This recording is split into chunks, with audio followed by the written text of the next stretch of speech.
And when you're facing the generals, nearly every ball is a funeral. And when we battle, brother, go and put your men on the boundary line.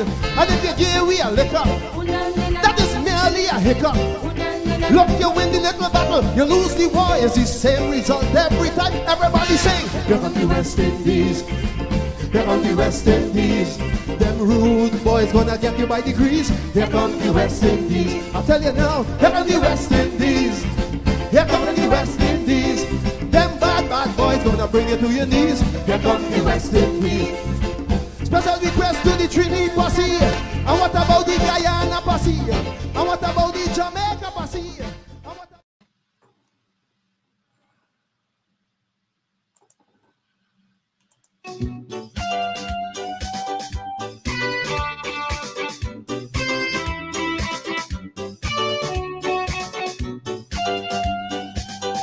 Ramotar and Joseph Henry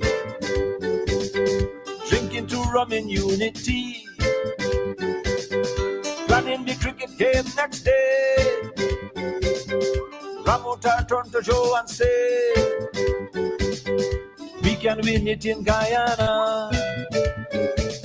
Pick Chandapal and pick Hooper. The first time that the West Indies win, it wasn't just Sonny Ramadan. When we gave England licks that time, it was Ramadan and Valentine. And now in this time in this country, we have to use the same strategy. We must play Carl and Shiv. That's how we have to live for us to win this game. Guyana must combine Hooper and Shiv Narayan. This match is make or break. Curry team up with Metaji, Hooper and Chandapal. Yellow plantain and Dalpuri, Hooper and Chandapal. Roast cassava and fried chana, Hooper and Chandapal. Evening gong and shalwa, Hooper and Chandapal.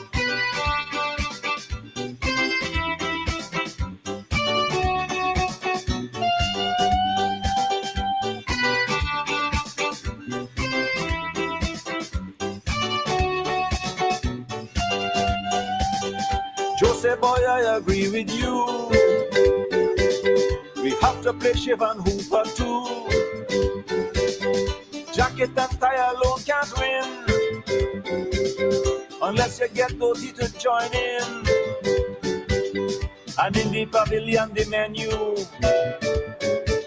must feature roti and dumpling too. It must be Carl and Shiv. That's how we have to live. From Winey to Kanji, Bana. This place had you and me. This place is all a we. From Kaicho to the sea, Bana. Curry team up with Metaji, Hooper and Chandapal.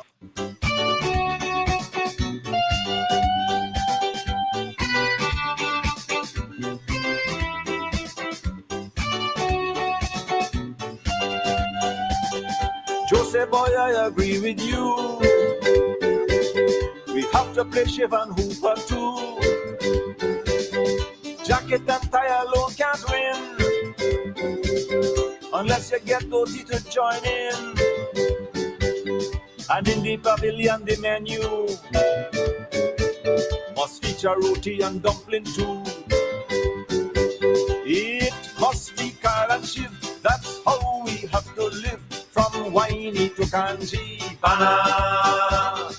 This place had you and me. This place is all a we. From Kaicho to the sea, Bana. Curry team up with Metaji, Hooper and Chandapal. Cook up rice and dalpuri, Hooper and Chandapal. Paratha roti and black pudding, Hooper and Chandapal. Pumpkin curry and green plantain, Hooper and Chandapal. Come fun Diwali, Hooper and Chandapal. A-line dress and white sari, Hooper and Chandapal. From Rossignol to Wickenham, Hooper and Chandapal. Leg one to New Amsterdam, Hooper and Chandapal. Kanji Creek to Pomeroon, Hooper and Chandapal. forest to Macdoom, Hooper and Chandapur. From Shelton to Batica, Hooper and Chandapur. Golden Grove to Parika, Hooper and Chandapur. This place ain't you and me, Hooper and Chandapur. This place is all a we, Hooper and Chandapur. No, this place ain't you and me, Hooper and Chandapur. And this place is all a we. Hello and good evening to all of you, and welcome to West Indies Cricket 101 Sunday evening. I guess it's a pack evening for some of us, some of you. It's Labor Day weekend in Brooklyn, and I suppose people are out and about. Have been following the action on Facebook now, social media, and all these other media, and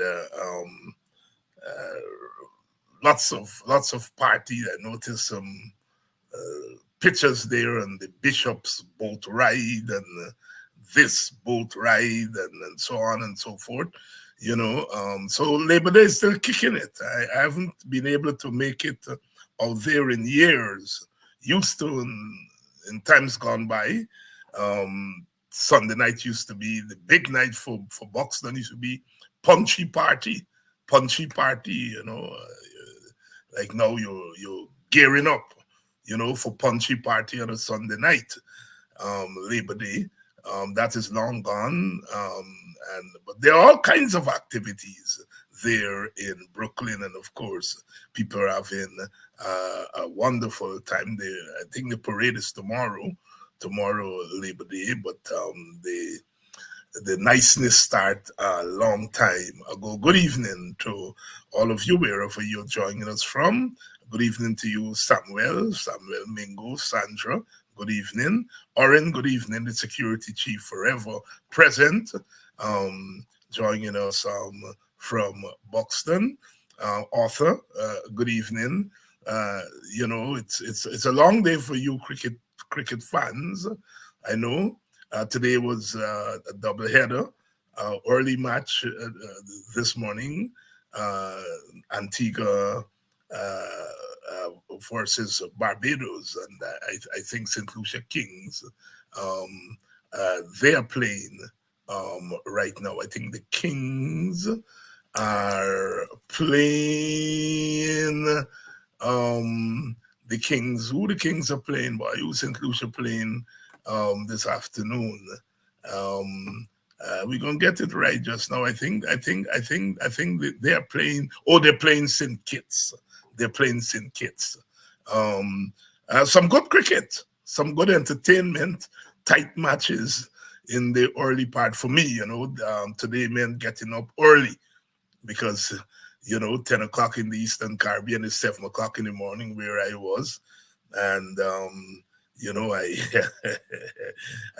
I took my old self and they had a juve here last night. They call it juve in the desert.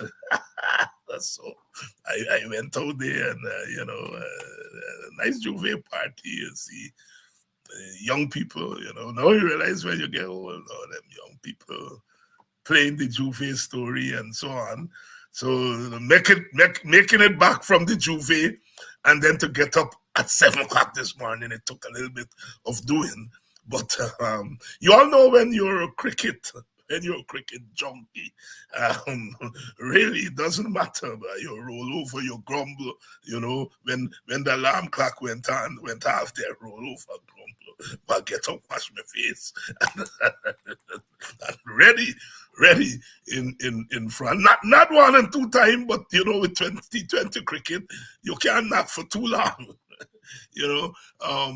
Welcome. We're going to be talking about what we have seen so far in the T20 matches, but tonight we want to talk a little bit about Test cricket. There are a couple of Test matches that are going on right now. Sri Lanka is playing England, and Bangladesh playing Pakistan. Some good cricket, some good Test cricket. really good test cricket. So that also takes some time because them is night cricket. Long time you small boy. You remember we used to listen cricket in the night when we played, especially Australia and England, not England, India and Pakistan. It's early in the morning, and I remember small boy. You asking how come them by playing cricket in the night and so on. So it takes some doing sometimes to follow, but I've been watching for the most part a lot of those two matches also, and prompt me to raise the question: is Test cricket really dying? Is Test cricket really dying, or is Test cricket just being under duress in places like our Caribbean? Because you look at places like India, you look at England, and you're asking, is it really dying? There's still people in the stands when you play against England, play with Australia, India. People are in the stands. In our Caribbean, it was, look, this morning at 10 o'clock on a Sunday morning in Antigua, I mean, people were there. So the interest in cricket is there. People traveling from New York. I imagine people left in New York Labor Day to go down home to watch cricket. It tells you something, right? People traveling from England and all over the place to go down there and watch some cricket. So it's really quite interesting. And people like myself who have been dragged into this T20 thing screaming because I'm still not 100% convinced that it's real cricket. But again, it's old timers. Good evening, Ashley, Lester Beckers. Good evening. I think it's really old timers. The old timer story. Although I hear some young people saying that they still think Test cricket is it. But they don't chant down T20 cricketers be big people. But like I said, I when you can't beat them, you say you gotta join them, and it was good. It was good to see. It was good to see some of the youngsters who are not considered Test cricket. I mean, Michael Louis, I watched this innings last night, and I said, well, if this boy they play like this in the Test match, right, think life would have been so different. But Test match is Test match. You can't go there and do what he did last. It was good to see somebody like him showing the kind of dexterity, It was good to see Casey Carty really, who's considered, white, red ball kind of cricket and so on, really turning it on last night. But for me, the attraction of the matches so far is that little boy, 17-year-old boy, Joel Andrew from Antigua. My God. But I hope they manage him well. I hope. And we're talking about, I'll be talking to Vincent and Basil when he comes on about him because, 17-year-old, and there's a kind of maturity there which you don't see in a lot of the 17-year-olds. But we in the Caribbean, because our successes tend to be so far and in between, we kind of get carried away sometimes, and then we get bite. I mean, my boy Hetmeyer, is a good example. I mean, when he was 17, 18, he was doing it, and then fell apart for a whole bunch of things.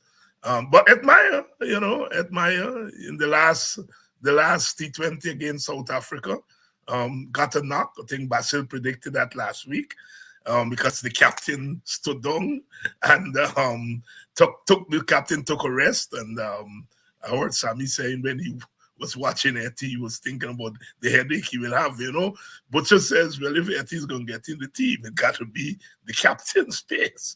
The team is winning, so you won't drop the captain like that. But anyhow, Please share the link. Please share the link. You all are coming in.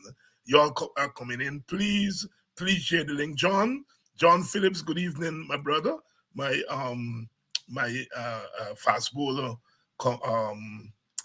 compatriot from Buxton. I had my little days, in the 80s. I try a thing. John was our fast bowler and lost his mother yesterday. I saw him in Buxton. He resides in Canada, and I saw him down there in Buxton earlier this month. And I should have guessed that he came in to see his mom. She passed. Condolences, my brother.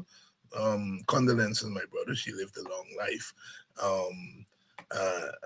Good evening, you all. Please share the link wherever you are. Share the live, because we are going to talk some cricket here tonight. Let me bring in Dr. Adams. Dr. Adams, you are back in the saddle. Yeah. Having been to they call it what, the motherland, not the motherland. Yeah, England. And when our generation, I was telling my daughter, I think earlier today we were chatting, and I was telling her when I was small, by America wasn't why I was thinking about going. You want to go to England because you want to see the Oval, you want to see Lords, you want to see all of these places. America was not the place my generation was thinking about going to. But you were there in England. You got a chance to watch any cricket while you were there live? No, I didn't. As a matter of fact, I think when I was leaving the series with Sri Lanka was getting started, and I think that was one of the reasons why Clive went back up for that, but the series was getting started. So when I was leaving, which was the series was I left. Yes, it was the first match was last week while you were there. Yes. But I was more up. I was outside of London. I was in the northeast area. Oh, okay. So yeah. I wasn't in London. So I didn't get to see any cricket. Right. Good evening to you, George de Cruz. I know some de Cruz from Maryland, Washington D.C. area. That's where I first encountered the surname de Cruz, the Guyanese aspect of the surname de Cruz. Good evening to you, George. Good evening to you, Asha.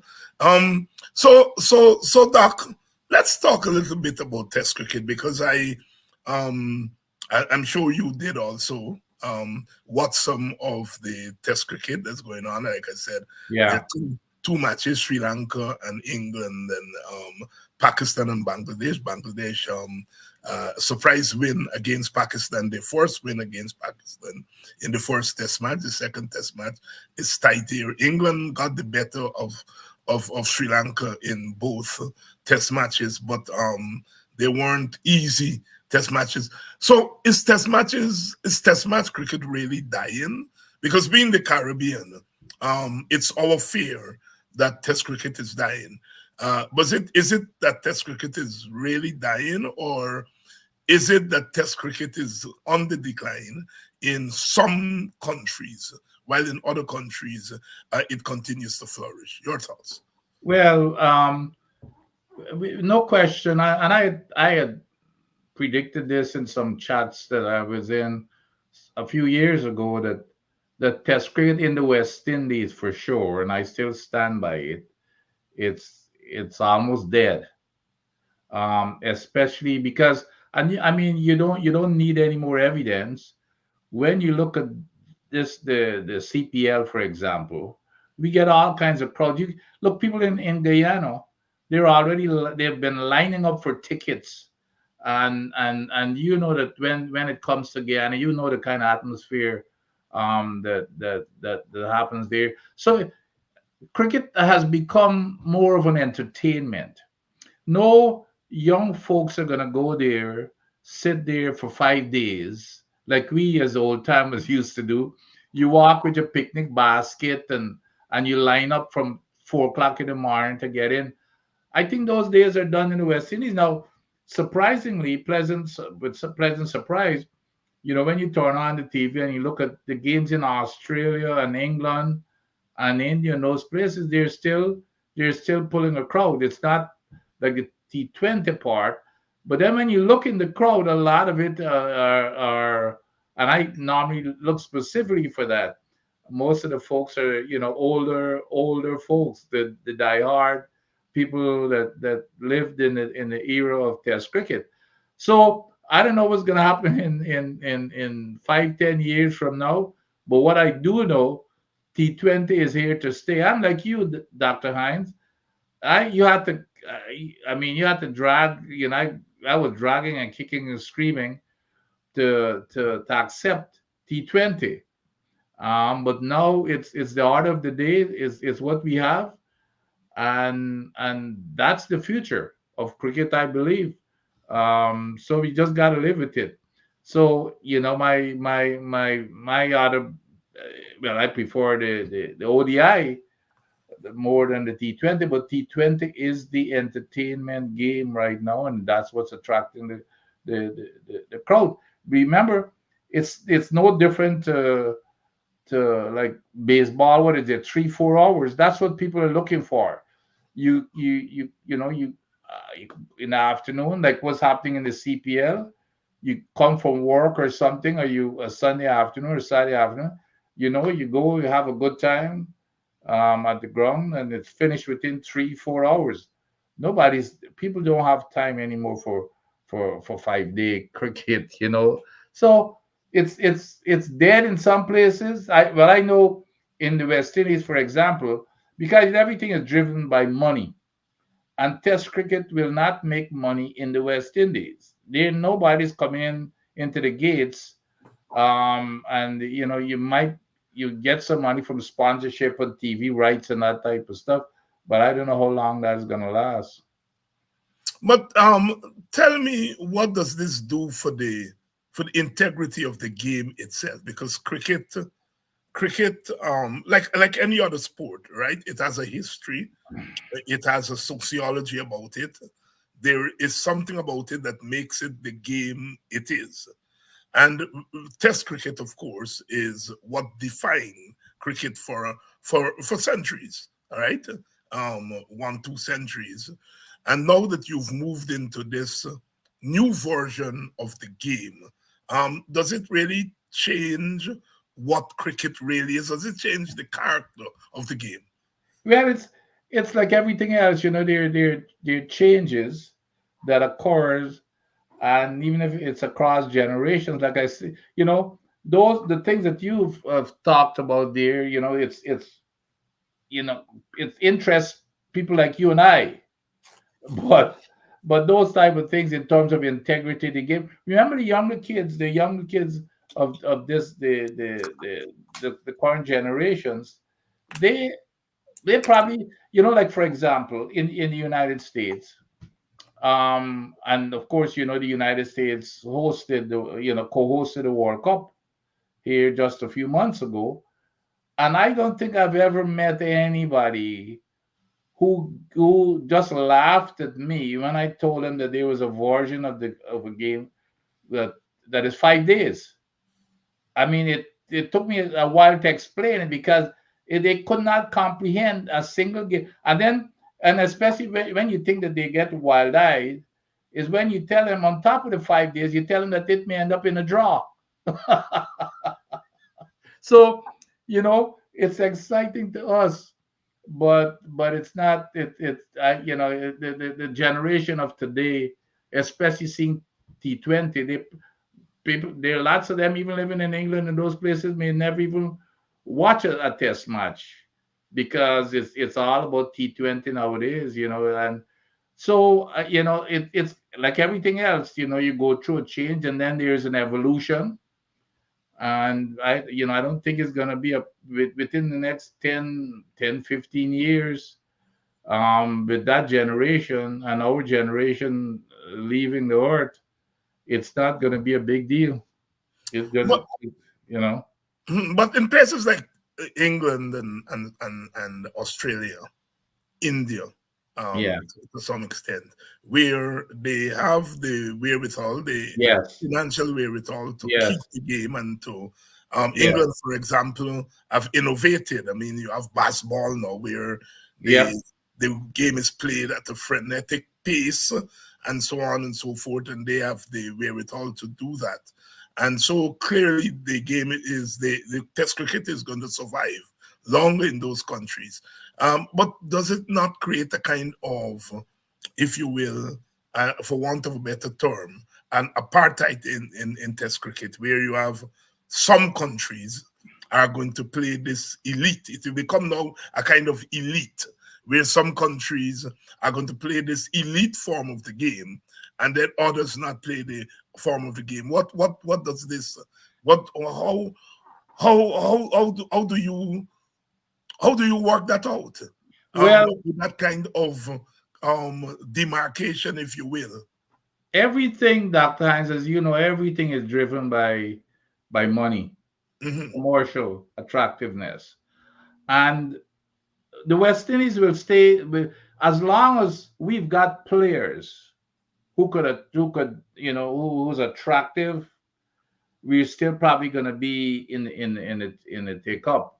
But if we, let's say all of our players started playing T20, because I think that's where we, if we've already started, it's already started happening where most of our players are playing T20 and not Test cricket, and especially you can see the performance of the West Indies team. So if the decline of Test cricket hits the West Indies hard, um, we're not going to get sponsorship because nobody's going to want to watch the West Indies, especially if we're playing against Australia and the game is finishing in 2 and 3 days. Nobody's going to want to look at the West Indies team in Test cricket. So everything is going to come down to commercial value. If we could maintain a good Test team, which is that we are not looking good right now, we're not going to get sponsors, the TV rights, because nobody's going to be looking at television when the West Indies are playing, except for die-hard folks like us.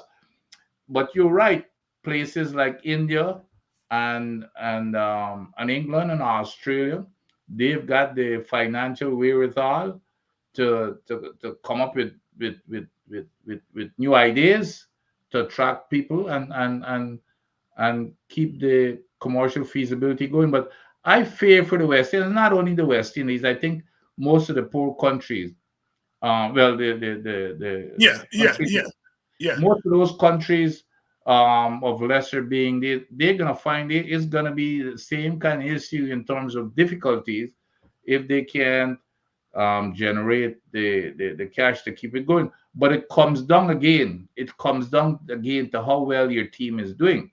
Because if England, because England is, let's say England, for example, and England is playing well, if England, well, here's the other thing. What may happen, it wouldn't surprise me. England may still come to the West Indies, providing we at least we've got a good team. But maybe they'll play all the tests in Barbados. yeah. And England is coming and they're playing one days and T20s when they come to the West Indies. I think they'll be there. I think they're coming later on this year. I may be Yeah, wrong. but they Yeah, bring a good. They travel well to the West Indies, yeah, especially yeah. Barbados. Matter of fact, if you go at a test match, or any kind of match in Barbados with England playing the West Indies, They're more it, English. they're more English supporters there than anything else. But it's gonna come down in my crystal ball. It's gonna come down. It's like any product. People that want value for their money. They go to cricket, they want to see good cricket. They're not going to go see the West Indies, or you're not going to get sponsorship for the West Indies if a game is finishing in 3 days. That's not going to be sustainable. So the three big nations, I think they've got a long run, but I'm more concerned about the countries with lesser Yeah, means. but again, the question I wanted to get you to zero in is the fact that the Test cricket is going to survive more in the big countries, like we said, because of the finances and the way the ICC distributes the resources and so forth.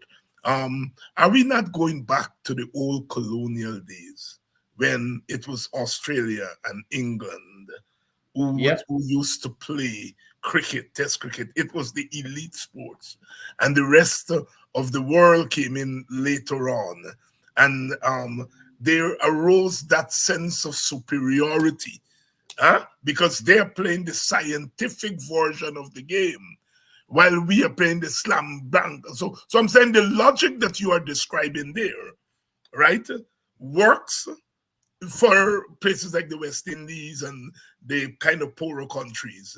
But in England and so on, Test cricket survives, and Yes. it's adjusting because you, like I said, look at the way Australia and England play. It's not the old door, long time kind of game. They're innovating, but the fact of the matter is that they are playing the scientific version of the game, and the rest of the world is really playing the quote unquote, if I may put you for want of a better term, the unscientific version. How, Yeah. how, how are you seeing that playing out in terms of social dynamics in the world going forward? Because cricket is about money, but cricket is also about politics and sociology, as CLR James would argue. No, no, you're absolutely correct. And of course, one thing follows the next. You get a domino effect. You don't have resources, and then to to sustain the cricket in the West Indies, and then of course, if you don't have resources, you're not gonna get any players. Whereas, you're absolutely correct. The other countries now, even if the West Indies with and the other countries without resources, even if they're willing, they cannot even afford the facilities and the technology. So the divide would be even become deeper or wider between the countries, because the richer countries, they're going to be able to afford the facilities and the technologies, and the poor countries are not going to be able to do it. So the divide would even become wider in terms of keeping up, because you know as well as I do, the technology of today compared to when I used to play. I mean, it's just like night and day. We never used to have not even film to look at players. And nowadays they've got still cameras and all kinds of stuff. Every single second, every microsecond, they can measure everything and see emotions and that type of stuff. No, but it comes down.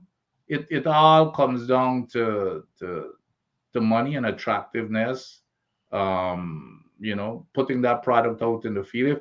And I'm worried for the if I look at the West Indies, like again, I want to repeat, I'm worried, and that's why I believe that Test cricket in the West Indies, unfortunately, is gonna win, because we, and you can see it right now. We If we do not put a good team on the field, we're not gonna attract sponsors. We're not attracting a crowd now anyway. And the next thing is going to happen. We're not going to attract the big sponsors. So let me ask you the next question, and that is, Guyana cannot say that it doesn't have money Yeah. compared to other places. Um, so should Guyana invest some of its money in the game, in developing the game in Guyana and perhaps in the wider Caribbean? Of course, what comes along with that is now that you are injecting politics Absolutely.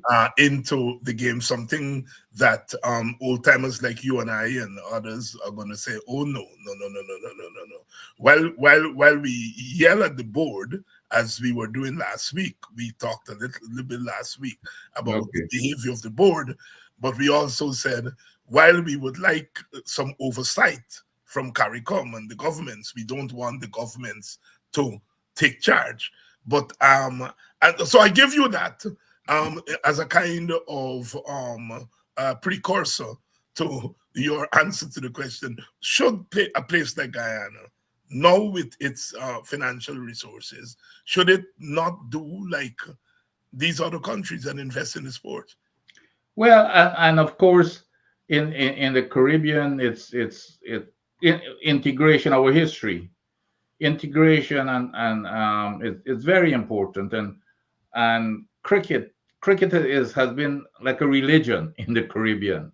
Um, Again, but I believe the Test cricket part of that religion, you know, so and even Guyana, Guyana sponsors, they're big on again this whole T20 thing. We've got a T20 team, we've got a franchise and all this kinds of stuff.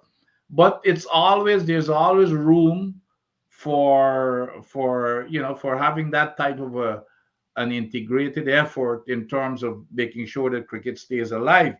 But I still believe it would be a big task to sustain that that test cricket, because Dr. Hines, if let's say I'm an investor, let's say I'm the president of Guyana, I'm gonna have to see that there is some return on the value, right? On whatever you're investing. And there's no question that that return is in the T20. I mean, everybody are excited. But getting back to the test cricket part, I'm not sure if at this stage and when I see the trend where it's going, and especially the players are really not interested because everybody is migrating towards T20. I'm not sure if I would want to go and invest money to sustain test cricket anymore. Sometimes you just gotta give up on certain things. However, in terms of the cricket itself, to me, ODIs and cricket and T20, because this cricket will always remain the religion, as except that the form of the religion of the cricket religion has changed out to T20. So you and I we just gotta accept it. And I've come around. Matter of fact, it's interesting that I used to think that it was, like when we used to play, we used to call it is just two tip. You remember we used One to tip, play two tip, one tip, two tip. two tip and them Yeah. things. You Bump play to run. yeah, Bump to that's run. right. And you go and you pelt your bat all day, you have fun. But now that's the game that we've got to live with, and it's where it's that's where you're generating discussions and people are interested in. So yes, I think it's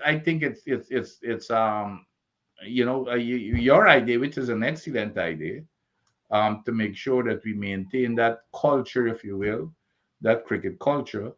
If we could afford to support it in the Caribbean, but the only problem is I don't believe that it would be towards Test cricket. All right. Let's move to T20 cricket. We have the CPL. They say the biggest party in cricket in the world. It's off and running. St. Kitts is playing. St. Kitts is playing St. Vincent as we speak. It's 100 for 1 after 10 overs. Evan Lewis is 58 not out. Kyle Mears is 37 not out, and Andre Fletcher fell cheaply. So they're going at 10 per over at halftime there in that match. The St. Lucia Kings, they're playing their first match. So we're seeing people like Alzari Joseph and Roston Chase and so on, Johnson Charles coming into play. But we've seen 4 or 5 matches thus far, 2 today, 3 coming into the weekend. What is fresh? And what is exciting about what we have seen in the matches thus far? Well, you're gonna have to help out there because I've been so busy with catching up with other things that, as a matter of fact, this is the first one I'm looking at tonight. I get a chance to look at it, with Will Lewis and Mears, and of course, I'm a Mears guy, and I believe that I still cannot understand why he's not in the squad. Well, admire people will say they can't understand why admire is not in the squad, right? So this T20 thing, and this is the thing with the T20 story is that it's although, like I said, and let me take you here because there is something about the T20 game that defies cricket logic, right? So no, you can't understand why Mayers is not in the team, and I think that's a fair question. And the Hetmeyer people would say, but they can't understand why Hetmeyer is in the team. And some people are saying, well, we can't understand why Johnson Charles is in the team. All right. And so forth. And we see even the selectors no, are inconsistent. There seem to be this formula about roles. I mean, roles in cricket has always been there. You always had the opening batsman, and you had the middle order, the number three specialist. You had the, the orthodox spinners, the unorthodox spinners. There were always roles: four bowlers, an all rounder, wicket keeper, six batsmen, that kind of story, and so on. But we've seen with this T20 cricket, it's not just an unorthodoxy in the field. There seems to be an unorthodoxy in selection, in coaching, and everything. Talk to me about what's happening here. No, I totally agree with you. I'm sure they've got a lot of times they got me pulling hair out of my head. It's about the selectors, you know. They no, I for Mears not to be in that squad and for Charles to be in the squad in front of Mears. No, I'm glad for Hetmeyer. And let me tell you this, Dr. Hines, I and the audience out there, for years now, I've been saying that the IPL and the management of Hetmeyer are the ones who've killed Hetmeyer's cricket. Hetmeyer, when he started playing in the IPL, was one of the classic IPL batsmen that you would want to have. And then they converted him. I know Bas is going to tell me, well, he never met run to the top. They converted him into labeling him as a finisher. Yes. Which means he was batting seven in the so his job, so you get him back to this role stuff. Hetmeyer's job was to come in and face 10 balls. Okay? All the other great, the top batsmen in the world, the Kohlis and everything, they still maintain their places at the top of the order. And Hetmeyer was put in his head that he is now a finisher, and that is what he has become. He would go there. It has been just he's been indoctrinated now that he's this finisher. He put on weight, because it's only about 10, 12 deliveries, maybe 4 deliveries sometimes that when he comes in. So there's not a whole lot of hard work that he needs to do. He got to be fit. He got to go bat long and that type of stuff. So I'm glad that he appeared, and I don't know if it's because of the competition or what, but he showed some desire in getting back into the team. After he got back in the team, he made this 31, and maybe that's probably going to give him some a little bit more confidence. But if Hetmeyer is going to play, Hetmeyer, this whole thing about roles, to me, it's nonsense in T20. Okay, all right, that's what I want you to talk. It's absolute nonsense, and I don't know. I want my best batsmen to face as many deliveries as possible. Don't tell me this thing about role. If you're the top, I want my top batsmen to face as many deliveries as possible. Now, I know the opening batting thing, the ball, and then the white ball, it just moves for maybe a one or maybe the most 2 overs. So even that doesn't, and you can't tell me that your top batter never see a ball move, even if it's 1 or 2 deliveries. I want my top batsmen to face the most deliveries. It's as simple as that. Don't tell me I'm going to have my best batsman, I'm going to call him a finisher to batter number 8. I mean, that is absolute nonsense. And the thing is, let's say Hetmeyer, and this has always been my argument. Hetmeyer is a finisher. Hetmeyer is also a batsman. So if I send him up at the top, when he gets down to that finishing role after finishing 15 overs or so, he's seeing the ball balloon. He would become a more effective finisher by being there as long as possible. But when he comes in as a finisher and you're swiping, your eyes are not in, you're not as effective. That is why your best batsman should bat as many deliveries as possible, and that's what the big teams do. That's right. That's what the other teams do. That's right.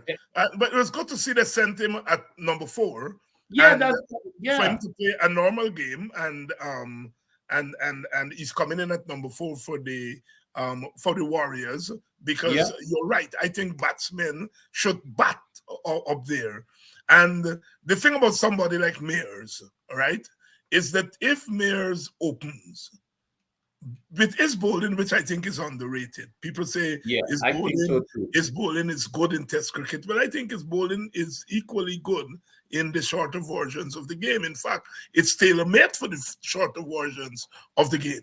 If you play Myers up front as an open batter, it allows you to play a proper batsman coming at number five, number 4, number 5, Yeah, right? Because he is going to give you 2 overs. And if you're lucky, he can squeeze you in a full 4. yeah, All right? And sometimes, again, the role. Somebody like Mayers Bowl, 2 overs for 14 runs, and you take him off because he's supposed to only give you 2 overs. But if you go in at 7 per over, why not give you your full quarter? You yeah. see? But again, here comes the role business, which, as you say, is making us scratch our heads. But it's good to see him back there, and he is making some runs, and they're giving him a few overs. Have you looked at the youngster, Joel Andrew? He played in in the under 19 team. He also played in for the academy and so on. Your thoughts on him?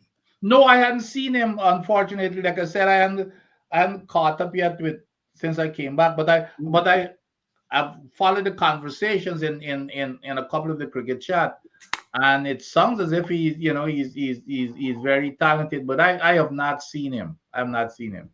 Yes, yeah, he's 17 years old, and looks very matured.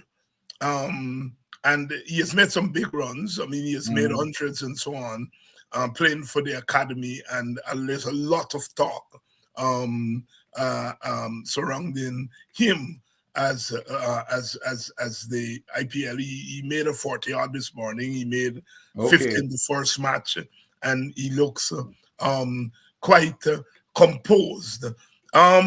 We had some very close finishes. You might have heard the Yes. first 2 or 3 matches, which I think is good for converts like yourself and myself, because again, I mean, a good cricket match, like any good, like any sport, a good cricket match is one that holds your interest right down to the Yeah. end.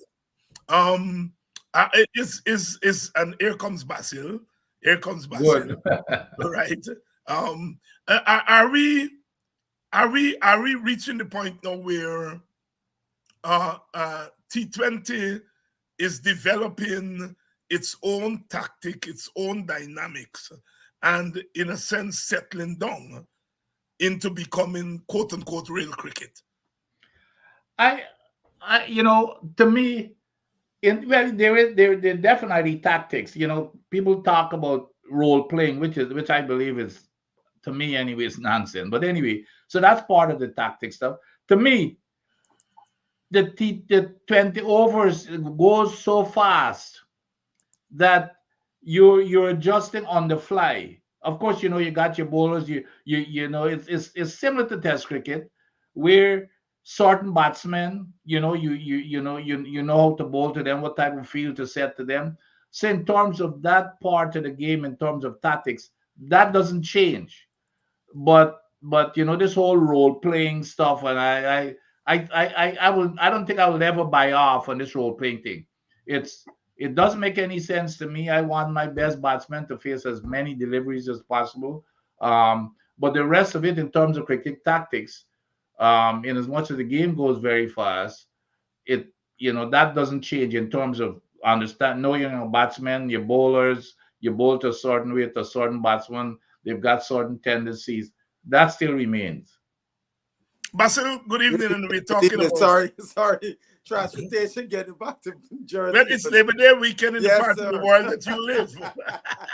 We here, Doctor Angie, you Hamburg, but Basil probably been in New York there, boy, little lady. Yeah, actually, I was at a function, Dr. Dotson, uh, Yeah, Linden, and they had a Oh, whole bunch of Maltinos guys there, and we had oh, we had some strident cricket discussions. I could I imagine. wanted to okay. leave because I knew I had to get back. Uh, and then when I finally when Doc said, "Man, we got a train station," I could have gone long if I knew it was there. God, waiting for my friend to drop me to the train station. Yes, Dr. yes. Dotson, Dr. Dotson, had a son that played for the United Yes, States. Yeah, yes. Because as you know, yeah. he's married to my Hakeem. countrywoman, was married to my countrywoman who's a cousin of mine. Hmm. Um, and the son used to play there for he was a keeper, right? He Yeah, kept wicketkeeper Yeah. batsman.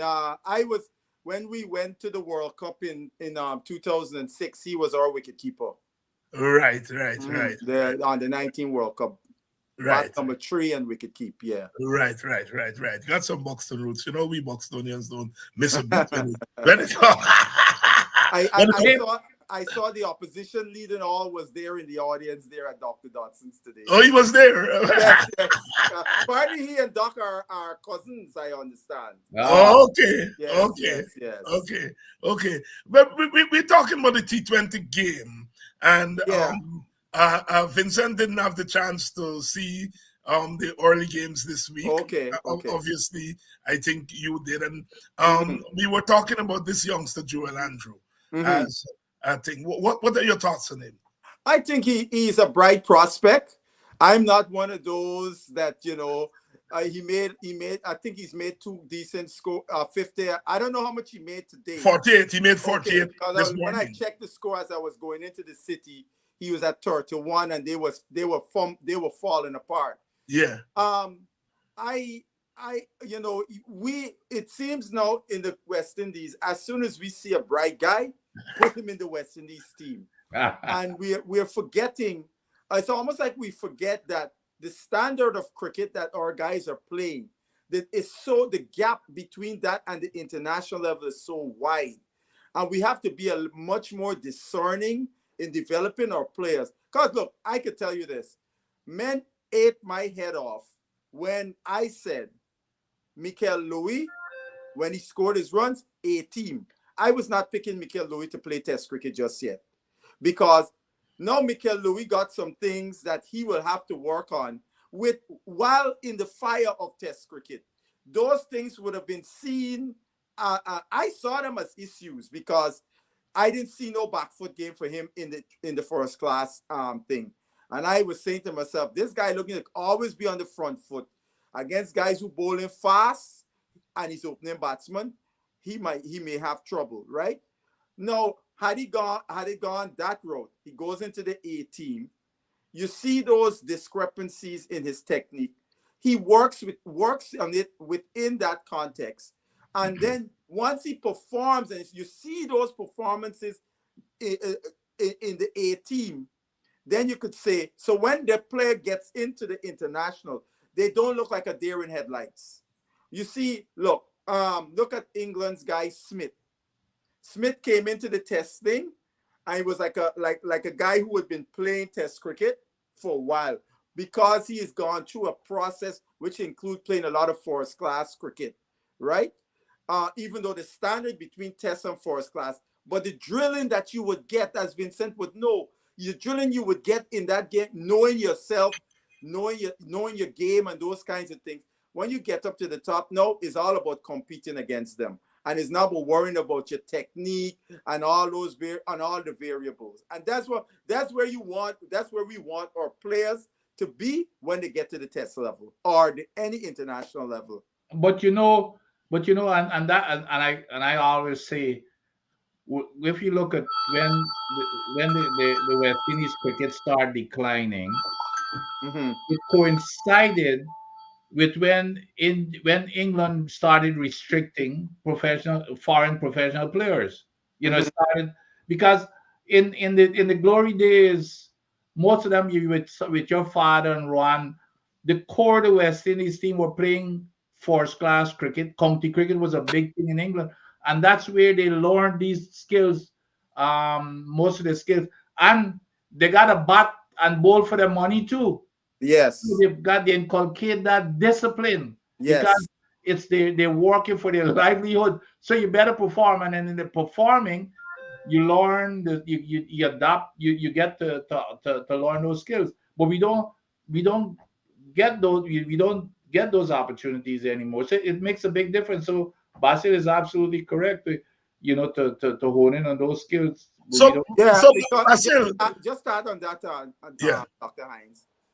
One of the things, and you know, that conversation came up because I was there with my friend Ray Joseph, who played cricket in England. You know, I Right. Belgium boy. yes, right. And what Ray was saying, which we all know, even though when you play in the leagues, although it's a 40 over game, when you're the pro, half is your overs. So you essentially bowling 20 overs like you're playing in a first class match, right? And they depend on you to take the business. If you ain't getting the work done, they start questioning you. So you learn to become professional. And that's the area where our players are most lacking. That professionalism that comes with playing elite sport. Hey, but Basil, you father used to tell me, you talk about 50%, you father used to tell me, you got for bat, you got for go and slip on field, you got for go, Everything, yeah. you got all the rest of the members of the team, them boys is just fun for them. Exactly. You got to do everything. Exactly. They look for you to do everything, and if you ain't doing everything, pro, what's going on, pro? Yeah. Pro, what's going on? You know what I mean? If you want to come back for payday next year, you better get the job done. Talk about Michael Louis. We saw Louis and we saw Casey Carty last night, and unaccustomed to see them in T20 cricket, being very positive and so forth. In fact, I was yelling at Louis and said, "Boy, the intent you're showing here, why couldn't you show some of that intent into Test cricket?" But then I had to box myself and say, Test cricket is it's a different kettle of fish. 3 slips and a you got gully. 3 slips in a gully, sometimes 4 slips and a gully waiting behind there. Some of those shots that you would play, and then again on a Test wicket, it's not gonna be a flat road track like this T20 on a small ground. And don't forget, we playing red ball in the Test cricket. Exactly. Right. The ball does a lot more in Test cricket, and particularly because Louis being a opening batter, you know, he had a pretty good start, making a 50 in front of his home crowd yesterday. Similarly, Carty got off. I mean, he was aided ably by Mr. Smith. Mr. Smith. Twice, 2 sitters, I might add. But the question I wanted to ask you all, we always say that if you play red ball cricket, it helps your T20 game. All game. Yeah. Right. All right. Can playing T20 cricket help your Test cricket? Help your game? It probably can, in you developing more attacking shots and so on. But the thing is, in T20 cricket, you're not going to see a lot of the tactics that you would see in a 5-day match. You're not going to get away in a T20. What you could get away with in a T20, edging balls through where would be a slip card, and you're not going to get that in a Test match, right? You're not going to get the best bowler being able to bowl over after over at you. Sometimes they would the bowler 1 over, maybe 2, and then he comes out the attack. Whereas in Test cricket, the bowlers are coming at you over and over. So those things. Now look, we have a great example. David Warner. David Warner had never played first class cricket, any of that, and he only played T20 cricket in domestic league, and he was scoring runs for Australia. And the Australian selectors were looking for an opening batsman. They looked at Dave Warner and said, "Look, we think this guy can become our next Test opener." And they set out a plan for him to get there, and they fast-tracked him but the fast track process involved him going back to play. Well, not going back, because that's when he started to play first class cricket. He went and played first class cricket for New South Wales, which is his home state.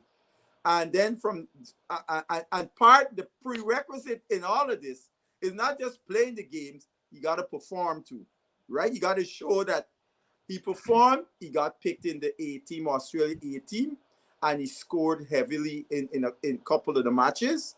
And from there, and actually one of the A team matches he scored, he made a 6-5 in, was against the touring team at the time, which was New Zealand. And then he was drafted into the test squad. And we see the rest is history. Warner is one of the greatest opening batsmen the world has ever seen in test history, right? So it still involves going through that process of playing red ball cricket. We've never seen somebody go from playing T20 into test cricket. Yeah. Because there's a lot of difficulties to deal with that you will never see in a T20 match that you got to deal with in a test match. And I was going to say exactly the same thing. It's which one comes first to me. And I did not even know the history about what thing about Warner, but to me, it's almost impossible for you to go from a T20 to test cricket. You got to get those skills in test cricket to come back to T20. Now, however, I think T20 has upped the tempo, up the tempo in test cricket. Of course. By far. So I think it has helped because those guys have gotten creative in their stroke, playing in test cricket. They're scoring faster. I mean, so and Basil this whole thing about this reverse. Oh yeah, Vincent cannot stand that shot. I can't stand it either. I can't stand it. But those guys look even Root, Root plays it, but it's become like a just an ordinary it's become a routine shot for these guys. Yes. But so it has helped. The T20 has definitely help test cricket. But to me, you can't go from T20 to test cricket. But that's a very steep hill. And the other thing T20 has done, it has improved the fielding all across. Oh gosh. Those guys are doing something. You see in the field, that is a direct correlation from the T20 game. So the T20 game has helped the test game overall. The problem, though, I know Dr. Hines, this was the subject, and I must admit I missed a lot. Just to put my comment in, ICC is whom I blame for where test cricket is struggling. I think I agreed with what the outgoing CEO for West Indies board said. We got to have specific windows for test cricket in the calendar year, that nothing else is playing but test cricket in those windows, right? 2, that environment has to change where, and I guess with the windows specific test cricket, we can't have where a team goes into a touring team goes into a country, plays one warm-up game before the test match, because now you're diminishing the product, because this team is not acclimated or got a sense of the conditions, and they play a warm-up game, which is more times than not is not highly competitive. And then you got to go from that to a highly competitive game, which is a test match, in these conditions you still have not acclimated to. So that has to change, where you would allow more warm-up matches, which would come with having the designated windows to test cricket, right? And because, again, we have to be able, and then too, this thing that you hear the ICC proposing about paying test cricketers 10,000. The CEO of West Indies board said we already paying our test players 10,000 a game, so that is not going to deter them from going anywhere. And telling, we can give her 15 million. What is 15 million going to do in the grand scheme of things, right? The fundamental problem still remains that revenue sharing that we have in international, the cricket thing, is untenable. You have to have a more equitable distribution of the money, so the smaller nations would have the resources, so they can have the development programs, so their players so they can be more competitive. We all live in the United States. That's how all our professional leagues are. When the season starts, you got several teams could win the Super Bowl, could win the NBA championship. It's not you got two teams, because then the season becomes boring. Why you have a season then if only two teams at the start could win? And we know here in the US the NBA thing is equally distributed amongst the teams. Baseball, the same thing.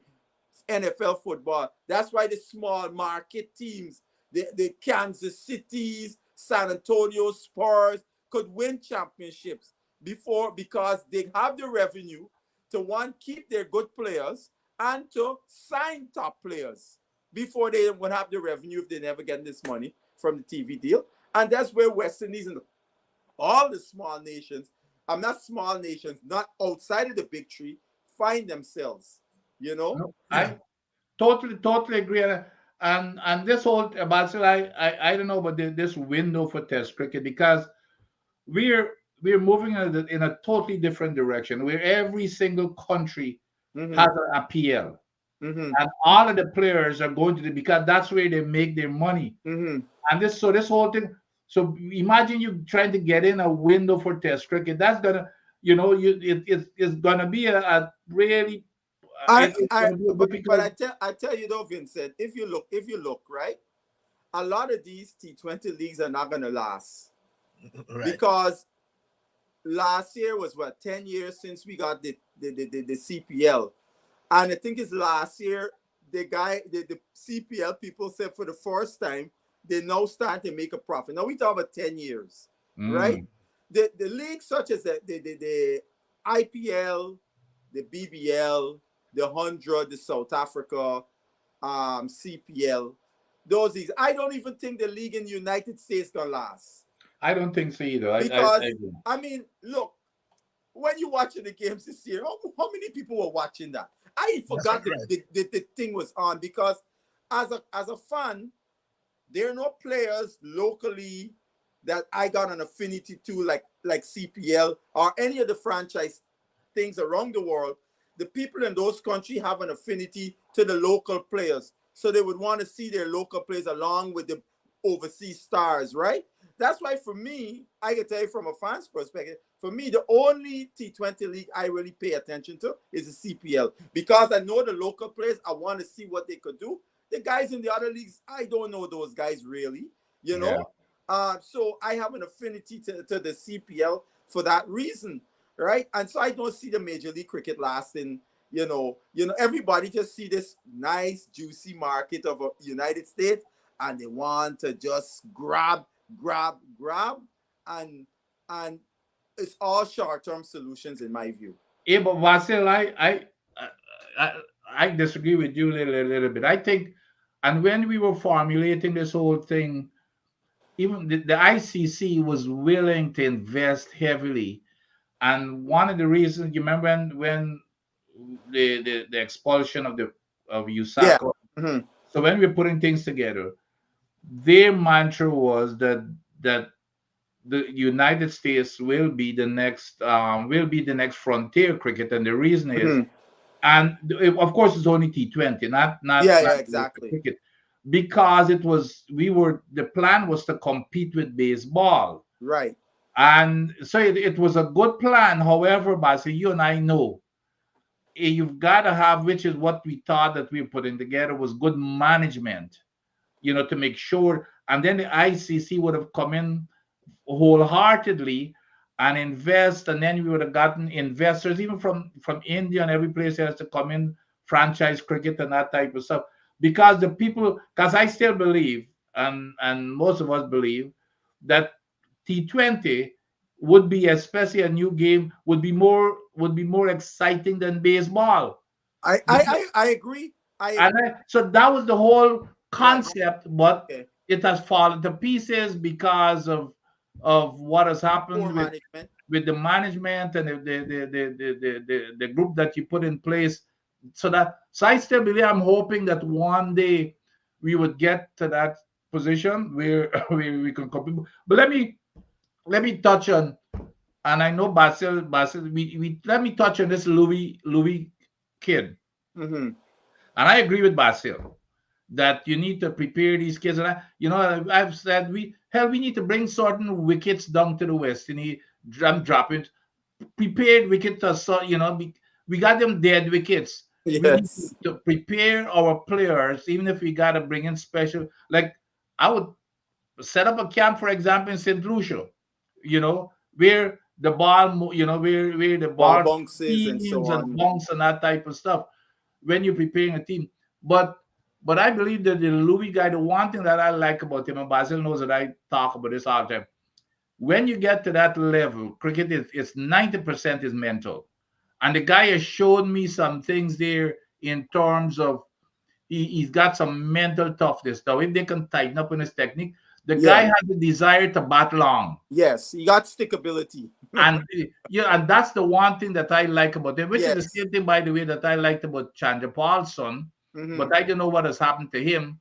But that's the kind of thing that we need, especially in an opening batsman in the West Indies. And our good friend, he's also, I don't know what happened to the captain, because he likes to bat long, Yeah. but he's Mm-hmm. got some serious flaws even at this late stage of his career. Let me tell you, Vincent, West Indies were in Sri Lanka several years ago, and Ian Bishop was on commentary with it might have been a Sri Lankan guy or an Indian guy on commentary, and I guess this was the first time this guy had seen Brathwaite bat. And the man said to Ian Bishop, "I cannot believe what I'm seeing. How can a guy with such poor technique be playing Test cricket? How can he was astonished?" And Ian Bishop meekly said, "Well, on the flat tracks he will be able to survive, Yeah, but on yeah, tracks where you got some helpfulness, that's where he's gonna get yeah, serious problems because of his technical deficiencies. I mean, maybe had he grown up um, like this guy Dean Elgar in South Africa, where you got more difficult wickets yeah, to bat on. Dean Elgar is a similar batter like him. He don't have a lot yeah, of shots and yeah, stick, but Dean Elgar, because of those wickets, he had to learn to survive playing on wickets that would seam and bounce and all of that kind of stuff. To average almost for where he played most of his Test cricket in South Africa, and to average almost close to 40 in his Test career, told you that those kind of players can be worthy, but coming up on these flat tracks in the West Indies, and then you develop the technique for when the ball might bounce extra and start seaming. yeah. You're gonna have problems out there. I We mean, can also we get this guy. This guy is he is now off his suspension, Mr. Campbell. So his yeah. name may come back in the mix for the opening, because I still don't think West Indies, we have solidified our opening position yet. Louis I agree. has put up his hand, and let's see how he goes. He has a chance. We got a Test series against Bangladesh at home. Hopefully he'll get confidence and he could score some good runs against Bangladesh. And then we go to Pakistan early next year, which may be a different challenge. But right now, Pakistan, they seem to be in a world of all kind of Yeah, problems against Bangladesh. Bangladesh is giving them Yeah, a I mean, run. Bangladesh down 6 wickets with a little bit runs on the board, and Bangladesh go on to just come within 12 Yeah, runs of the lead. yeah, I mean, Pakistan cricket is in a really yeah, topsy-turvy. um let's talk a little bit about Mr. Puran. Mhm. He's bullying. He's every time that he goes out.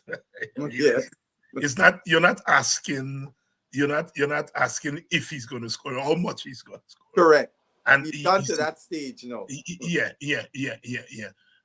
He I think has in a sense made T20 batting from a West Indian standpoint. He has made it into a science of his own. Mhm. I think he brings to the batting something that I don't see with many of the other West Indian players.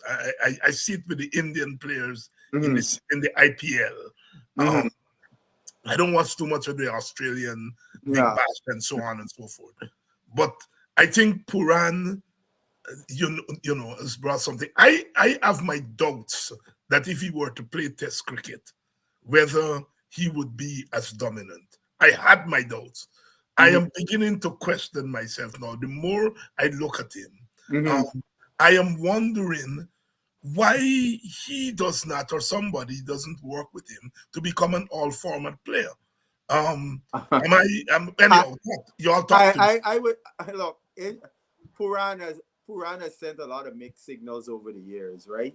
Um, I was listening to an interview the outgoing CEO did with a British podcast, and the question about the West Indies, and he said something very revealing that we have to work with the young guys we got because the Hopes and Puran's not going to play Test cricket. Now Johnny would know a lot more than we would. Then yes, when he would make a statement like that. When he said that, I said, well, guys, all of y'all who have been saying we need hope. Yeah. No pun intended. Puran, no, we heard the CEO said that we got to work with the young guys that we got. These guys are not gonna play. The way Puran the way Puran bats in T20. You said something very interesting there. Is not the thing is how much he's going to score, and that's when a batsman is a big bats, and that's the kind of thing we want to see with our test batters. If we know they're going to score, it's just a matter of how much we want them to get to that place, because when a guy like a Viv Richards and so on in the recent Halcyon era, or Lara went to bat, the thing we would say is how much is a matter of how much he's gonna score. You can get a score, but you can get your ducks here on the low scores. But because those guys were so good, had developed their skills, that we had these expectations of them, that we can't have those expectations of our test cricketers. It'll be very unfair to them. And unfortunately, still a lot of our fans have those expectations of them and ridicule them when they don't come true. Well, all right. So I can hear I can hear Johnny Grave, and I can say, all right, I can picture Puran in my mind not wanting to play Test cricket. All right, but Hope, yeah. I mean, I in my view, and you all may disagree with me, I think Hope is overrated as a T20 cricketer. That's my I really think he's overrated. Well, what's interesting, we got that series in Pakistan is January, right? Yeah. Hope has put his name into playing the BBL, which will be playing at that time. So what does that say to you? If he was interested in playing That's right. why would he put his name in the draft, right? And he's been picked by a team in the BBL, right? So here's what, and Basil know what my position is here. And by the way, this whole thing about Puran, it didn't happen. Besides what Johnny Graves says, okay, since about 4 or 5 years ago, okay, when people were questioning why Puran is not being in squads, it was made clear, regardless of what he was saying in public, it was made clear at the selection time that he was not interested in playing. And this is first-hand information. Right. He was not interested in playing Test cricket. So we go way back. But the thing that I admire about Puran, though, and since I saw him on the 90s, I think if he wanted to play Test cricket, he can play Test cricket, because the guy has shown, look, this is a guy who almost lost his life. Yep. And worked so hard. And that's always the difference between him and Hetmeyer. Yeah. This guy has worked, and he was a wicket keeper. And the guy has become one of the better fieldsmen. He does. So I think he would adopt and do the things that is necessary. Now, here is where I think that the administration of cricket falls down, because they allow these guys to decide, well, okay, I'm going to play here this time, and I'm not going to play. They need to, when they pick somebody and they say we're not playing, that's it. You cannot get in their way of making a living. If a Hetmeyer and a Puran and them say, someday we're not interested in Test cricket, we're going to play T20, fine. Mm-hmm. And forget about that. We or if don't focus on them anymore. But we Exactly. got this thing about every time a series come on, we We wondering if they're hoping, we gonna. hoping, we Yeah, hoping, yeah, yeah. we That's the hoping. kind of thing we need to we need to behave as good managers of cricket. So that's where it starts. It's not with the players. If the Let me tell you, if a player said if a player decide that I want to play T20 because that's where my bread and butter is, I'm not gonna get in your way. But okay, play. You're gonna be picked, but you forget about everything else. That's where your focus is. I'm gonna focus on those who want to play Test cricket. Exactly. Exactly. I mean, I think that report that was done following that World Cup debacle that we had in Right, Australia, right. where one of the things talking to the players, they had a conversation with the players, but and I think they've had ongoing conversations with them.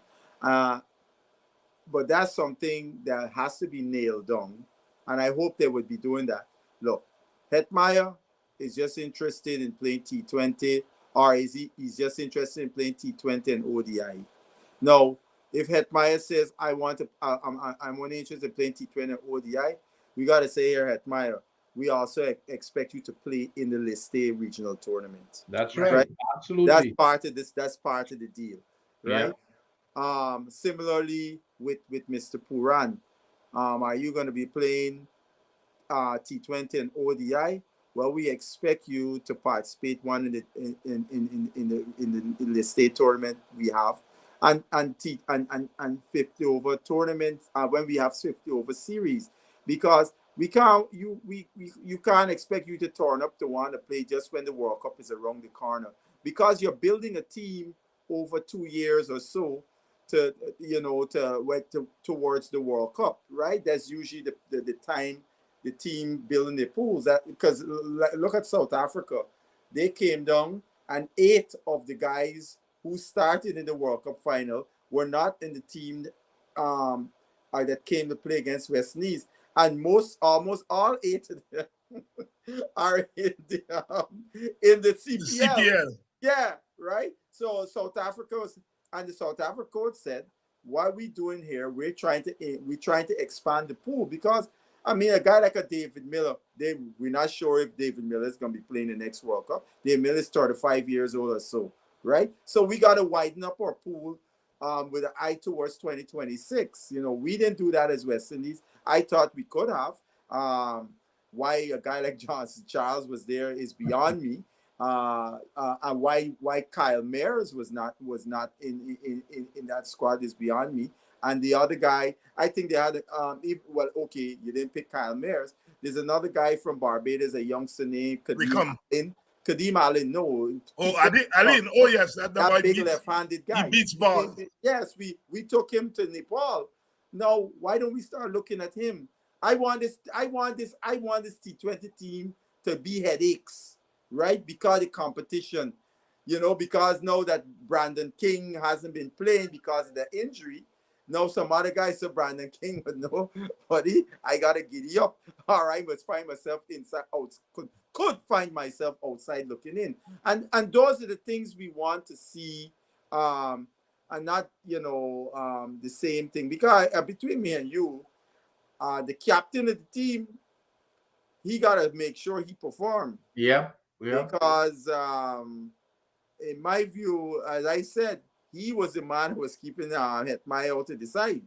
Because if he didn't have captain next to his name, in my view, Hetmeyer would have played in the World Cup, because he would have been dropped. Where you heard Sammy said when they were the pep talk after, Sammy said as he was looking at Hetty, he was thinking, "Oh my God, we got some headaches here." And Yes, exactly. I mean, Hetmeyer came out and made a score. He batted well. Kudos to him. I would hope that he continues on that vein, to give people the headache. I just get this feeling about Hetmeyer now. I think like he's kind of starting to really mature finally. Yeah. Yeah. I get that feeling about him. In listening to what Puran said about him, it showed me some signs of maturity.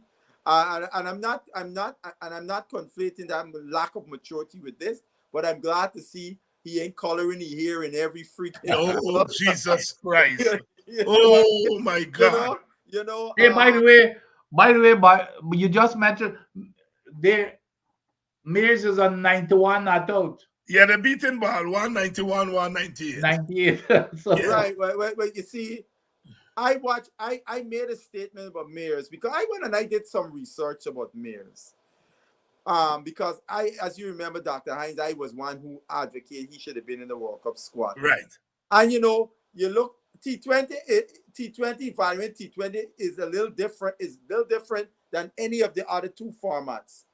And the thing I found with Mears, I found interesting that every time he bats, he gets your team off to start. He like yesterday, he made 4 runs. And then the guy got this ability to just get you off to start, which is a valuable, very valuable skill, especially in T20 cricket. I looked at this guy, even when he scored 10 runs, even he out in the second over, the team is like 19 for 1. So he always getting you off.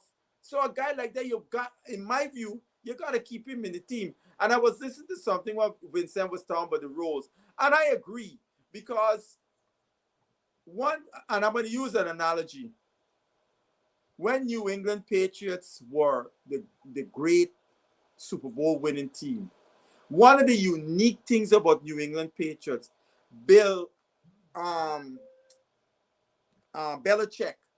he had players, he got the type of players who could be versatile. They could play multiple positions on the field. So he could go into game and game plan and have these guys playing different positions on the field. So he had that luxury, that versatility in play, which is a strength, right? But when you can just all right, this guy only could do this, I think you're kind of hamstrung yourself. I think you want to develop more versatile cricketers that they can adapt. And the T20 game is a game where you really got to adapt very fast. Situation change quickly. You're going to need quick runs. You might need to consolidate, but now you got to change it. You got to flip the switch and get quick runs from a batting perspective. You want bowlers that can bowl in all various situations of the game. So to me, the roles thing is somewhat overstated.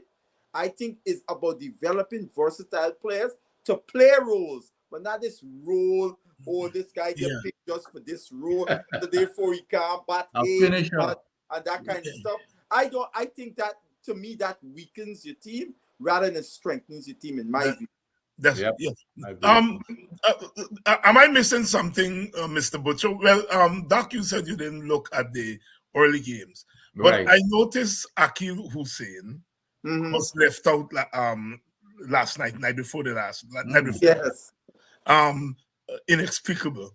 And Rutherford, I think, was left out for the first match with Isti. No, was it an injury there? It wasn't a left out. It was that niggle that he had. In the second game against South Africa, they wanted to give him some extra rest. Okay, good. Well, talk to me about Mr. Hussain. No, I mean, I heard something. I heard something last night. Because when I didn't see Hussain in the 11, I saying, what the hell is this? This man is in number 2 T20 bowl in the world, right?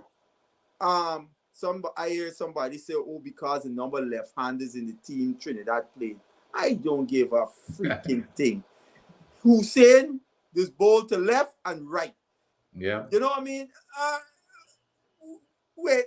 We should not be having to hide our bowler. This again with this role thing. Match up. Right? Now you want to tell me that Rex Collymore couldn't bowl to a left-handed batsman? I can't. How can you have your leading spinner? Yeah. West Indies leading spinner can't make an 11 in a club game. T20 bowl in the world after Rashid from England. Yeah. He's number 2. I think it says something. I don't know. You know something, Dr. Hines. Sometimes I think this analysis in T20 cricket, these guys, they use so much data that sometimes they forget about common sense and skill sets. Right? That's the extreme, though. that put it in plain words. It's club cricket, relatively speaking. You got your best ball in the world, and you Vincent, can't even play a club cricket match. but Vincent, Akil Hussein has now developed that ball, what we would call it in swinger, Yeah, right? yeah, yeah. I Yeah, guess he yeah, thought, yeah. yeah, Right? He bowls that ball seam up, yep, right? Now you tell me, a lefty batting against C. yep, Now that's the ball leaving the lefty. He got a lefty in a disadvantage now.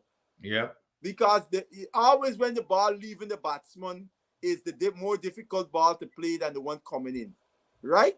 yep. No, don't tell me that because they full of left-handers, the narrative. You know what I mean?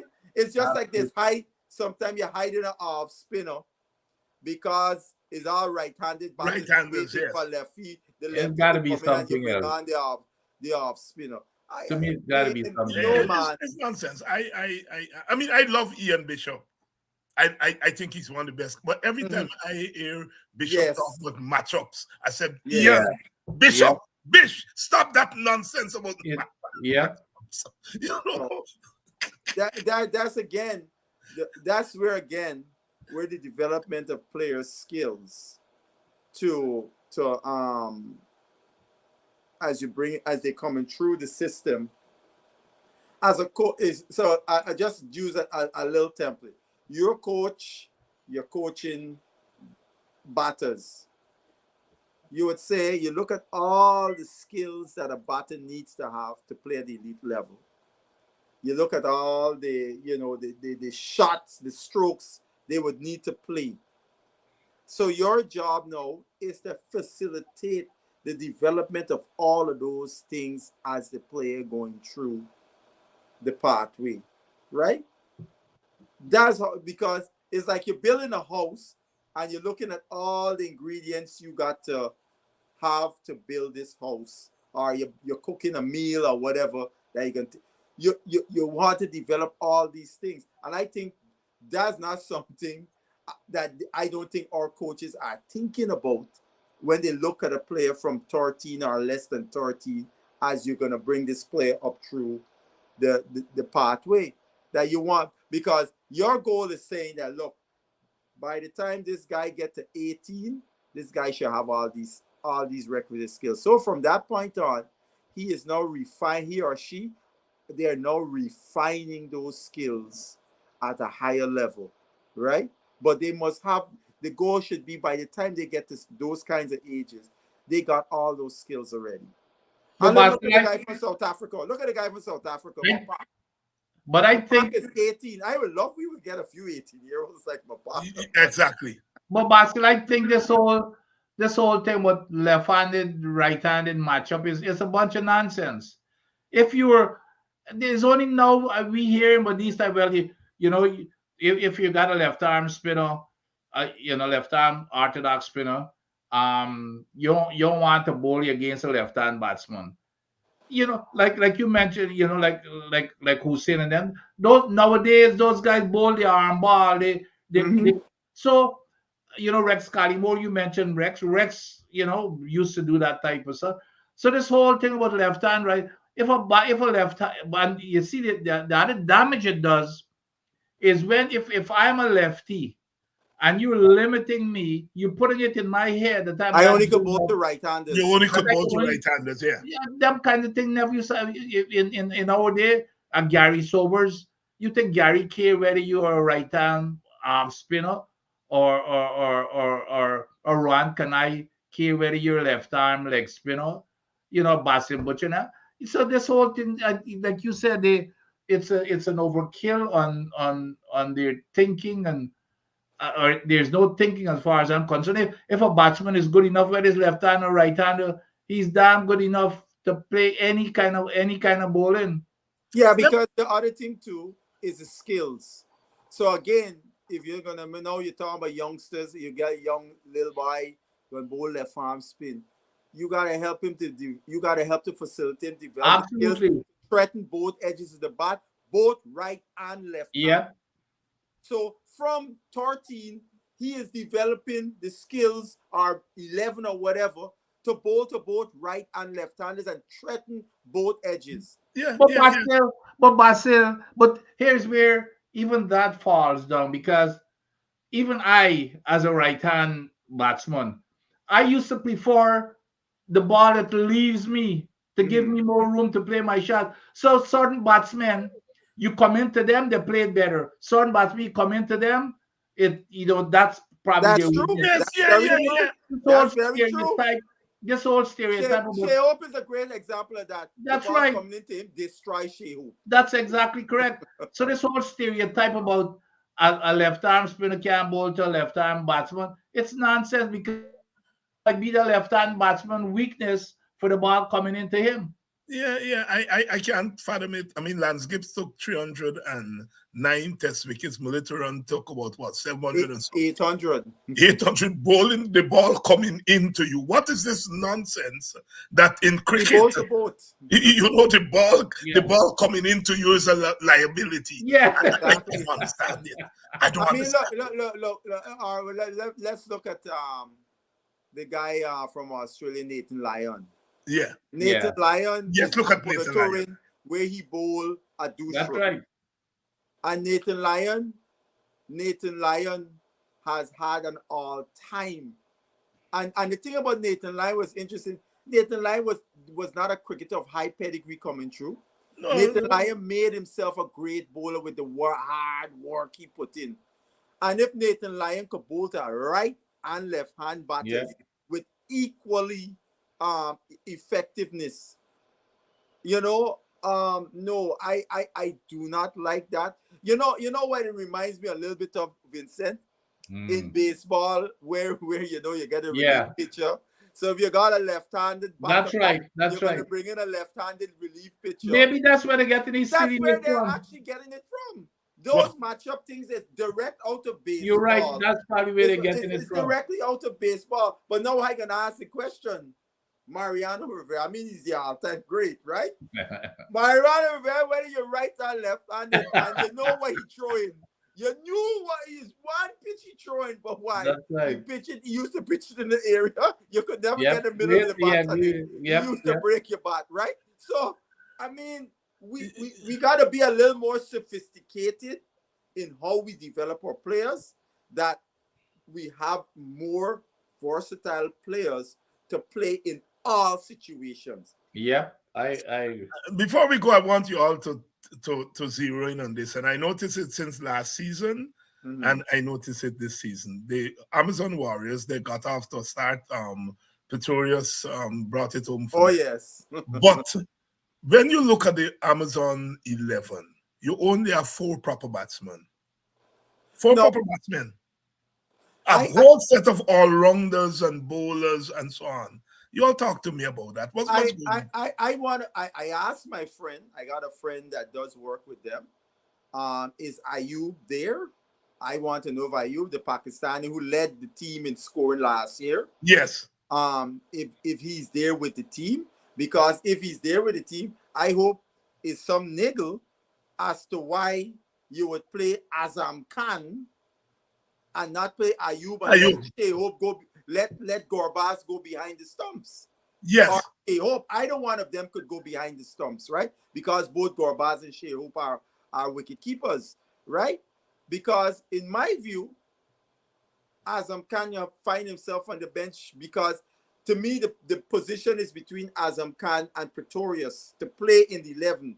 And Pretorius got way more value, right? Yeah. Way more value because one, he's a good bowler, he's a good fielder, and what he did in the first game, you remember what he did to Mr. Shepherd? Yeah. It's the same Pretorius, right? Shepherd gave away 22 in the over, and we lost the game. It's the same Pretorius, so he's a dangerous player. Because I missed the start of the game, I heard this Moti open.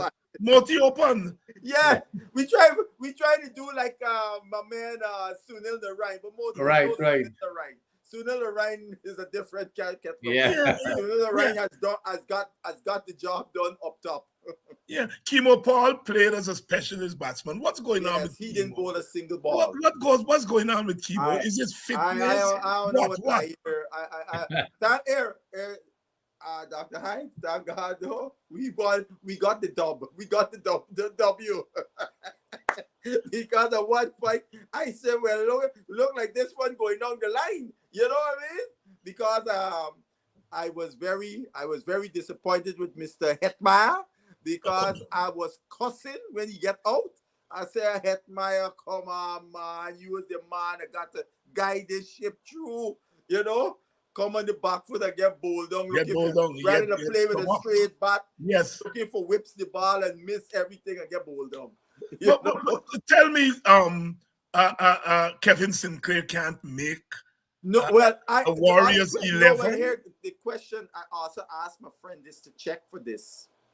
If Junior Sinclair is still under the designation of an emerging player. Remember, that emerging player, they got to play, I think it's 5 games or 6 games total. They have to play emerging player. I wanted to check. I asked him to check. He didn't know. He said he can check for me to find out if Junior Sinclair is still on emerging players, because I find it hard pressed. Yeah, he has to be. Sinclair gonna be in the 11 in front of Kevin Sinclair. Now the other question I wondering, has Kevin Sinclair fully recovered from the wrist fracture, the line fracture he suffered against England? Those are the two questions I want to know, because I cannot fathom that Junior Sinclair gonna be in the team in front of Kevin Sinclair. Yeah, I can't say this. It's too long a tale. It's too. I mean, Hetmeyer, Hope, Gorbaz, and the wicketkeeper are the only four. Right. You see what happened to him? He get a bumper. The bumper. Knock down you. And knock down the I found that was so clumsy. Gosh. You all please tell me, you all are closer to these things. Tell me what's the backstory with Evan Lewis. Why here, let me tell you something. I have asked that question. I got a friend in Trinidad that know Lewis. Last thing I hear Lewis focusing on building houses. I don't know how true that is. If that's a fact. But Lewis, I mean, if that guy could be right. Yeah. I mean, again, now he would cause, that would be another headache for Mr. Sammy. Yeah. A serious headache for Mr. Sammy. Because if I'm not mistaken, I understand when they had the camp in Jamaica before the South Africa games, before the World Cup, Lewis was in that camp.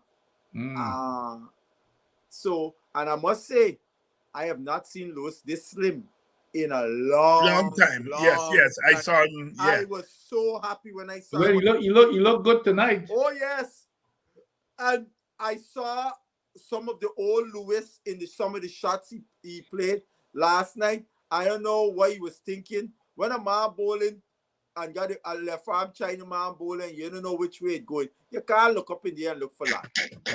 You gotta be a little bit more discerning, because and that's what exactly we do and get bowled on.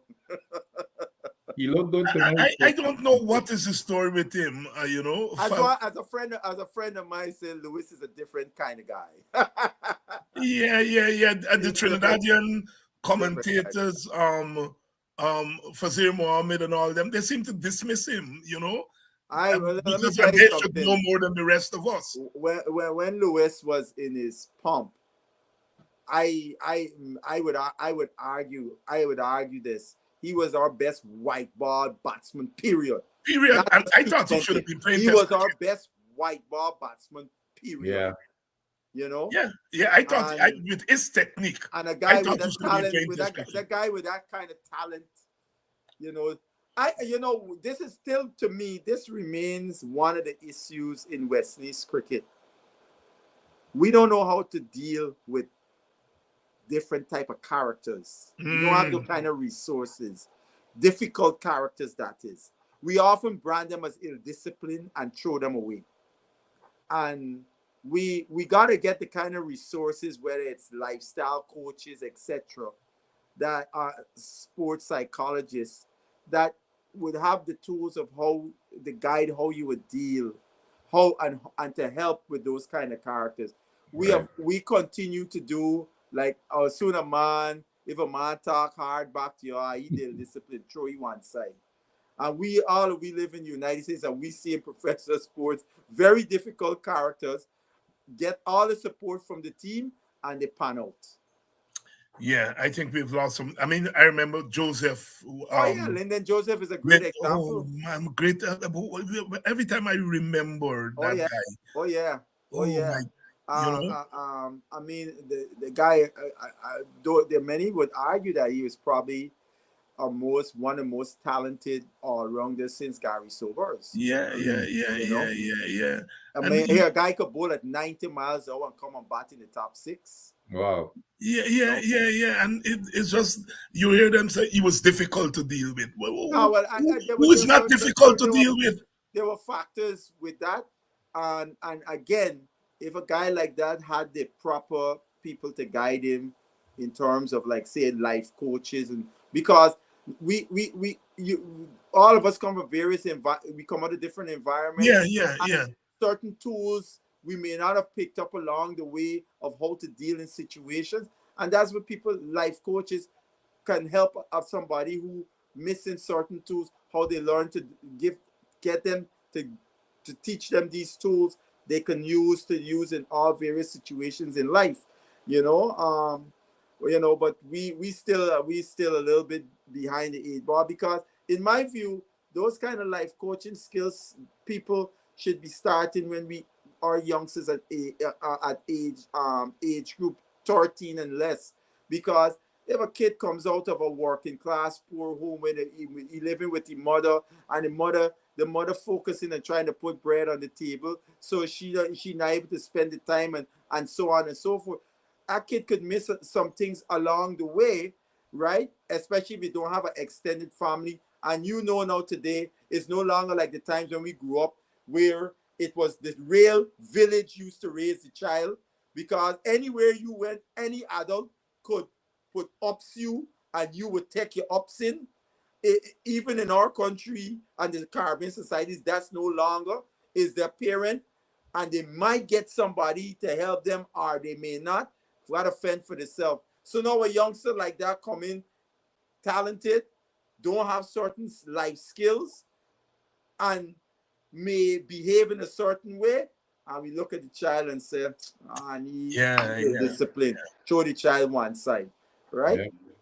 So those are very important things we need to, because our society has changed drastically. It's no longer the village raising the child anymore. So those children are going to come to play cricket. Yeah. Bassett Butcher Jr., Dr. Vincent Adams, we've gone, believe it or leave it. 2 hours. Rain stopped play in the match. Yeah. So I guess more people are focusing on us now. But we've gone 2 hours. To go more than 2 hours is to kill. It's a full session. We got going for well, it's supper now, right? Yes. If it was a ping ball match, we'd be going in for supper. Call it dinner. They say supper. My brothers, I'll see you all next week. All right. Basil, you had kind words for oh yes, before I go, Dr. Hines, I know I had to say this. I know you being a big Heckmeyer man, you must have been beaming from air to air with that lovely little innings by Heckmeyer there against South Africa. He played some lovely shots. I know I was thinking of you when he was playing those strokes. I said all the Heckmeyer brigade is all happy.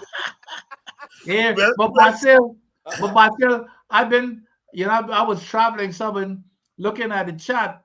Mm-hmm.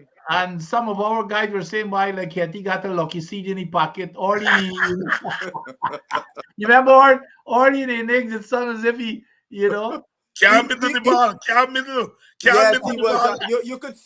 You could see the rust was evident. Yes. The rust was very evident. When he got into bat, he was really struggling to get the ball off the square. You know. But then he spent. Yeah, and the good thing for him, he came in a situation. There was no real pressure. Right. Wesley's had the game well in hand, so he was able to take his time. And as he got into the groove, and Shea Hope was scoring nicely, so he didn't have. There was no pressure, and he batted really well. You know, I called for him to play. I made the play you did before last the week. game. You did last week. Yeah, I because thought of I you said when he was I said included. Hetmeyer, McCoy, and Allen should play, right? Because we already win. It don't make sense. You got these three guys. As I'm saying from a pure cricketing perspective, let's see what Hetmeyer still have to offer. Don't let me assume, because a lot of people assuming Hetmeyer is this and that, and it's based on past history. Let us see what Hetmeyer still has to offer, and he shows he has something to offer. So we know that. Mackay, there's a different story. If anything, Mackay has opened the door for some other guys to come and take a look at. Yeah. Don, Cush. Yes. She gave me a message. She had to go out tonight, and she said to tell you and Doc to make sure you all talk about Hetmeyer. So Don, you know the funny thing I tell people, I'm not a Hetmeyer fan. The style of his batting don't really tickle me. But whenever I got friends who think I am a hater with Hetmeyer, and I said, no, I'm not a hater. Who I push back against is the Hetmeyer fans that got him as the best thing since sliced bread and bragging that Hetmeyer can do this and do that. And when he don't do it, you know this. If you're going to brag about somebody or you're bragging about something and it don't come true, you're going to feel the wrath, right? Yeah. But I keep telling people, you see where Hetmeyer put on a Guyana uniform or he got on the maroon, I am with Hetmeyer. Because when he don't make runs, I constantly left and right. You know, because I was watching the game. I was at a funeral Friday. I'm watching the game, or Thursday, wherever it was. Friday, right? The game was on. I watched the game on my phone. And the guy is a guy I know is his brother, right? And it's funny. This is how life is funny. It turned out the young man that died is my cousin too. Right? Oh, wow. So I went there because he brother and me his friend. And then I can find out he is my cousin because his mother is related to my father. Okay. His mother's mother and my father cousins, right? Actually, Clive's ex-wife is his grandmother's sister. Oh, right. Oh. So anyway, we watching the game, and the same friend guy, he know how I start with Hetmeyer again. He said, "But you ask me." I said, "No. You know why I start." He said, "No, you should not be making no critical comments." You know that this is the delusion some of the fans are. Anyway, we watching. And when Hetmeyer got bowled down, it's a good thing we had a funeral. We stamp outside the repast place because if we was somewhere else, you would hear me mouth cussing loud. I just turned off the game, how vexed I was. I only turned back on the game when I turned back on, I see Shepherd was battling, right? Yeah. And I'm glad I missed the part he get dropped for duck. There's another Shepherd. If the people that catch Shepherd, Vincent, we didn't win in the game. Yeah. Right? If it was the whole Shepherd for duck, we lose the game going away. Right? Because Shepherd come and make 32 in 10 balls. And bring the game into where now it could be manageable, we could win the game. But man, I was cussing Hetmeyer. Now if I don't like Hetmeyer, why I cussing him? Anyway, guys, I gotta go pack for tomorrow. All right. Okay. Good. See you guys. All right. And thank you all for staying with us throughout the 2 hours. We're going to see you all next week. Lots of cricket during the week. Let's enjoy it.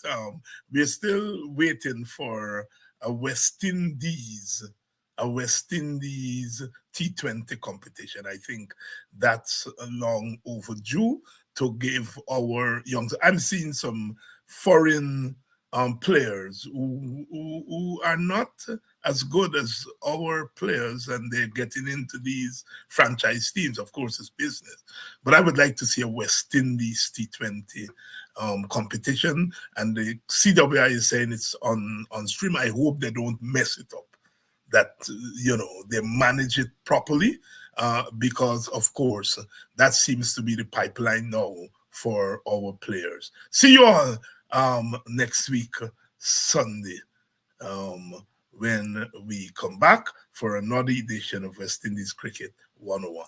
Rude boys gonna get you by degrees. Here comes the West Indies. And when you're facing the generals, nearly every ball is a funeral. And when we batting, brother, go and put your men on the boundary line. And if you give we a liquor, that is merely a hiccup. Look, you win the little battle, you lose the war. It's the same result every time. Everybody sing. Here comes the West Indies. Here come the West Indies. Them rude boys gonna get you by degrees. Here come the West Indies. I tell you now, here come the West Indies.